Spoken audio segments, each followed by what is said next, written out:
Rhythm Game Tetris. The two type of games that you can see blending in together, which is great. It's going to be a ton of fun, right?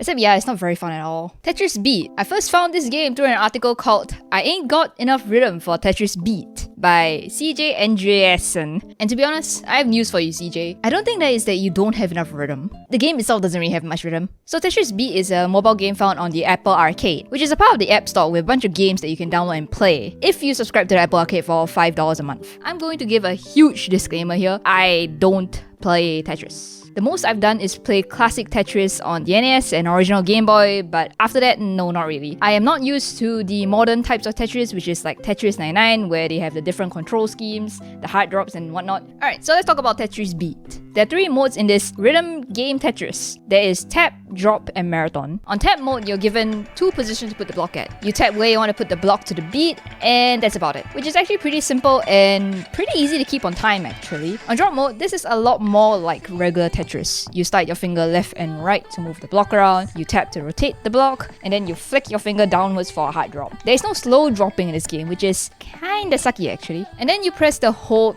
block box to hold the block. Also, another thing in drop mode that you got to take note of is that you have to rotate to the beat, you have to hold to the beat, and you have to hard drop to the beat. So it's actually pretty challenging. And then on marathon mode, it's basically regular Tetris. There's no do actions to the beat, and yeah, you can slow drop on this mode. Okay, so let's start with the problem with each mode. Barring marathon, because that's just regular Tetris. On tap mode is actually pretty limiting because they only give you two options on where to put the block. And not to mention, they decide where to put the block. I remember when I first tried this, I thought I was pretty bad at the game, like way worse at Tetris than I remembered, because I had a lot of holes in my lines. But then after a while, I realized it's because they only give you two options, and most of the time, both of the options aren't that great. And then on drop mode, it's actually a bit confusing to stay on the beat because there's no indicator on where the beat is. Which makes sense, I mean it's a music rhythm game, so you gotta listen to the music. I went to the settings and yay, they have a collaboration option, except that they don't tell you what your offset is after you finish the collaboration. So what if I wanted to set it to default so I can test what my offset is, but you can't. So to give you points when you do things to the beat, and then there's this mode called Fever. It gets triggered when you get enough Fever points, I think. On Fever mode, you don't have to follow the beat, you just try to clear as many blocks as you can. And this is how you farm points. Fever mode happens quite often, even when I was doing everything kinda off beat. So when I tried playing this game, I couldn't really tell what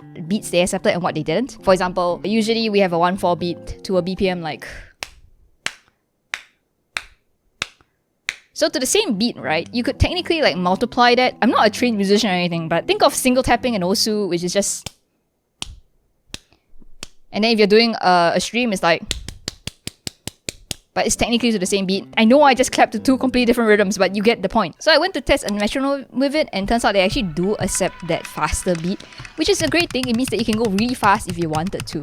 Except the thing is that because they allow these beats, and I noticed that the hit windows are actually quite large, it makes no sense. Like, you could play like without taking note of any beat whatsoever and you would get points. Which brings me to the end screen. The end screen is really underwhelming because they give you like a score and your beat accuracy, which I guess is quite motivating if you want to try to stay on the beat as much as possible. Except that I realized the biggest problem with this game in both tap and drop mode is that you don't really feel accomplished playing this game at all. My first impression of the game was, wow, this is not fun. And then I passed the game to my older sister who plays Tetris a lot and is not a rhythm gamer, and her first reaction was, wow, this is not fun. You don't feel any accomplishment when you finish the songs because the score means nothing to you. Two, because these are following songs, you pretty much get stopped midway through playing the game because when the song ends, your play session ends. So you never actually get to the point where Tetris gets hard, where like the note starts going down faster or you have a lot of things on your screen. You just tap to the beat. And then even then, if you don't tap to the beat, there isn't really much penalty except for your score. Like, there is nothing motivating you to stay on the beat, and there's nothing chasing after you if you do not stay on the beat. And so the next thing that was really annoying about this game is actually the controls. The touch controls are not